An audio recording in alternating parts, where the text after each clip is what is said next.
It's Fox News Sunday anchor Shannon Bream. She is, I mean, when's the last time she missed a Sunday with us? It's been a long time. Listen, you're stuck with me, people. We love it. We get to the holidays. I see what you're doing there.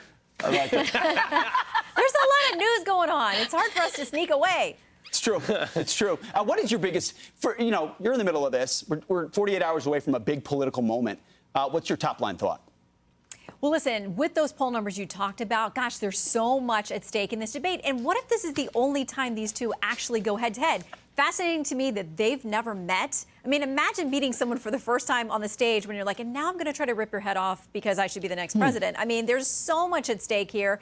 Which version of these two shows up on the stage? Is it more about style or substance? I think that these polls show that everything is within the margin of error, and that means that there is a ton of pressure on both these candidates for Tuesday night.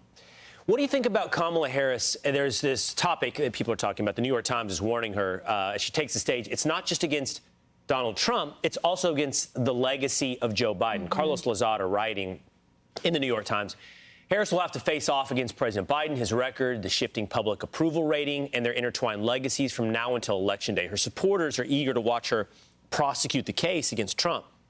But when it comes to the Biden years, Harris is both prosecutor and defendant, reformer and institutionalist, contrast and continuity. And that's a harder sell. And Shannon, Biden's on the campaign trail for her. I mean, he is in the Rust Belt. He's in the Midwest.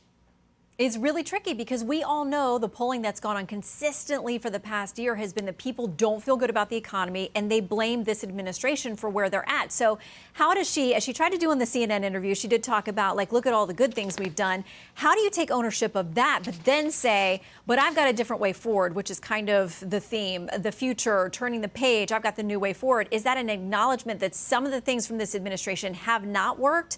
It's a really difficult needle to thread because she is still the vice president to this president. They're still the current administration. So it'll be interesting to see how much she does try to distance herself from President Biden and his unpopular policies on Tuesday night, while also saying they've gotten good things done for the American people. Shannon, this election is so interesting, and it's not just because the polls are tight, and it's not just because Donald Trump's running again, or, the intrigue that happened, although it is important, how she was installed versus, voted into this position through a primary. But it's really the issues. I mean, we know it's going to be inflation and border and crime, but Donald Trump has introduced these new issues into this debate, I think. One of them is Make America Healthy Again, taking on corporate, greed and collusion with our food and pharma and all the things that are making us unhealthy. And then the other are issues of war and peace. And you just saw Dick Cheney and Liz Cheney, two, I would argue, pro-war, warmongering kind of people, into the discussion, endorsing her. And he is on stage yesterday in Wisconsin saying, I am a president for peace. I'm going to end these wars. There were no wars under my administration. I didn't start any wars under my administration. So those are issues that I think are really bipartisan. How do you think they will play out in the debate? And do you think that they could actually move independent voters and maybe Democrats who are disillusioned with the Democrat Party not doing anything on Make America Healthy Again, or maybe even that they're now considered the war party? Well, and I think that's why articulation of policy, there's got to be some substance in this thing on Tuesday night. I was actually going to a Nats baseball game here a couple weeks ago, and I was riding the Metro. It's the easiest way to get there. And there was a young guy, I would say these guys in their 20s, maybe early 30s, were talking about who they were going to vote for. And I'm kind of, we're always listening in on these conversations. And the one guy said, I'm voting for her because he's going to start World War III. And you think, okay, well, look at where we are with the real hotspots and trouble around the globe.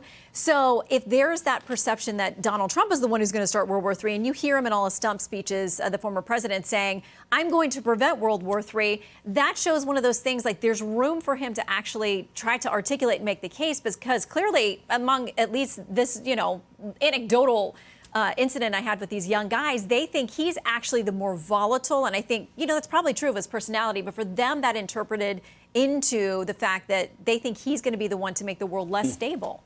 Yeah, those are people who weren't paying attention to the 4 years. To reality versus to reality. The caricature that's been created. Correct. No doubt. Shannon, who do you have on Fox News Sunday today? Well, we've got a debate panel, which is really interesting because these are guys who have prepped people at the highest level for presidential debates. We've got a D and an R, and you're going to hear their final words of advice for these contenders. We've also got Senators Cornyn and Murphy to make the case for the two sides and to talk about, by the way, you guys know we're about to run out of money again here in Washington. I mean, listen, they can always print more. They don't really run out of it, but government funding is coming to a screeching halt, and there's potential for a shutdown before the election. And they're tying the SAVE Act to it, which would prevent illegals from voting, and we'll see how Republicans... Yeah. I'm Steve Ducey. I'm Brian Kilmeade. And I'm Ainsley Earhart. And click here to subscribe to the Fox News YouTube page to catch our hottest interviews and most compelling analysis.